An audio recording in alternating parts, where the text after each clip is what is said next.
Venezuela, del voto a la catástrofe económica. Venezuela nos da una lección económica devastadora. Tomemos nota, los países gobernados por socialistas. El chavismo comenzó formalmente con la elección de Hugo Chávez el 6 de diciembre de 1998 y su toma de posesión el 2 de febrero de 1999, inaugurando la revolución bolivariana. Conviene subrayar que nació en las urnas. ¿Y qué hizo con el poder una vez obtenido?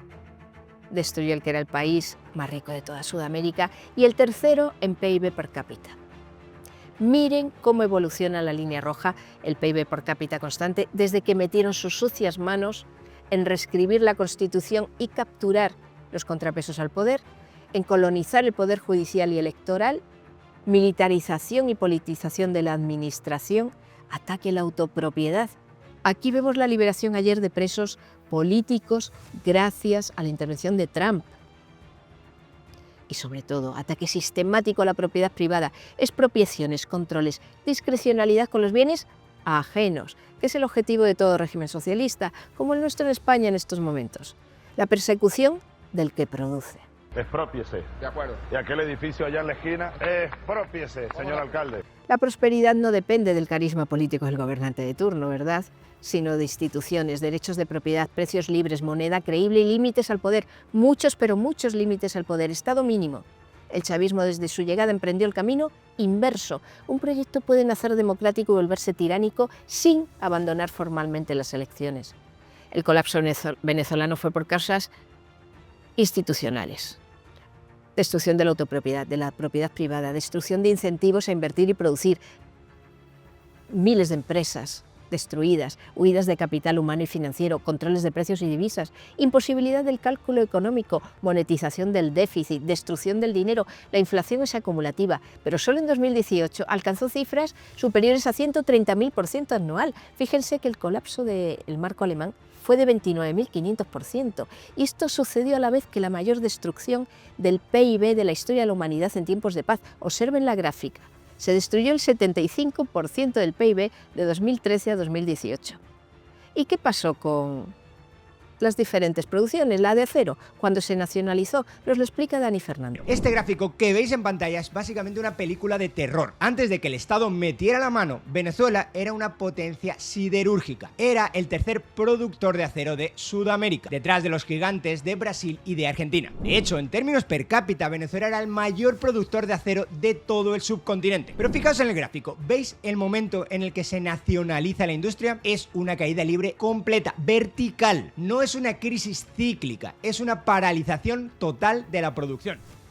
¿Y con la producción de cemento cuando los socialistas expropiaron? Mismo patrón, exactamente el mismo. Se nacionaliza la industria del cemento y tras un pequeño periodo de inercia, la producción colapsa. Hablemos ahora del petróleo. Venezuela tiene las reservas de petróleo más grandes del mundo. Debería ser inmensamente rico solo con esto. ¿Pero qué pasó? Mirad la línea de la producción de petróleo en Venezuela. En cuanto el chavismo llega al poder en el año 99, la producción deja de crecer, se estanca. Y es que claro, despidieron a miles de ingenieros y técnicos cualificados de PDVSA por razones completamente ajenas a la económica y solamente por razones evidentemente políticas, y pusieron a gente leales al partido. Pero fijaos en la caída, es un precipicio. Y repito, es vital entender la cronología. La producción se desploma en el año 2014. Las sanciones financieras de Trump llegan en el año 2019. Cuando llegaron las sanciones, la industria petrolera venezolana ya estaba en ruinas.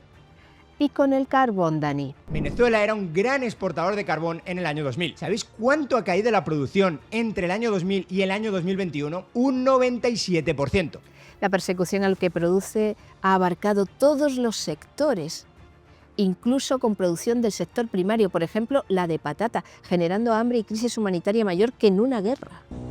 Aquí en este sector, que son 400 hectáreas, se producían 22 millones y medio de kilos de papa canadiense. Hoy en día, esa producción desapareció. No se produce ni un kilo de papa. ¿Por qué? En primer lugar, porque el gobierno prohibió la importación de la semilla de papa canadiense. Y en segundo lugar, el financiamiento que fundamentalmente venía de Agroisleña también desapareció con la expropiación de Agroisleña. Bueno, Agroisleña está expropiada. Esto es un ejemplo. Para la muestra, un botón. Aquí lo tienen. Y es que cuando se rompe el sistema de señales del mercado, la producción cae, aunque haya recursos, Venezuela no se quedó sin petróleo, se quedó sin instituciones que protegían la propiedad privada de ese petróleo y de todo lo demás. Así que, ¿quién va a invertir en un país en el que te van a perseguir por producir y te van a quitar lo que consigas? La inversión se quedó en tan solo un 5%. Según los últimos datos fiables, que son del año 2017, eso cayó al 5%. Un país que no invierte, básicamente es un país que se está comiendo su propio capital que ha acumulado en el pasado.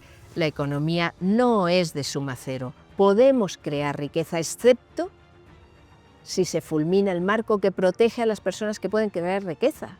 Venezuela es la evidencia empírica de que destruir capital institucional puede ser más devastador que destruir capital físico. Así que, ojo, ganar elecciones democráticamente no garantiza buenas instituciones, y sin buenas instituciones no hay autopropiedad ni propiedad privada, y sin ellas no hay crecimiento, ni bienestar, ni libertad. La advertencia es clara y universal. Cuando el poder destruye las instituciones que permiten la propiedad privada, incluso un proyecto votado democráticamente puede convertirse en una catástrofe.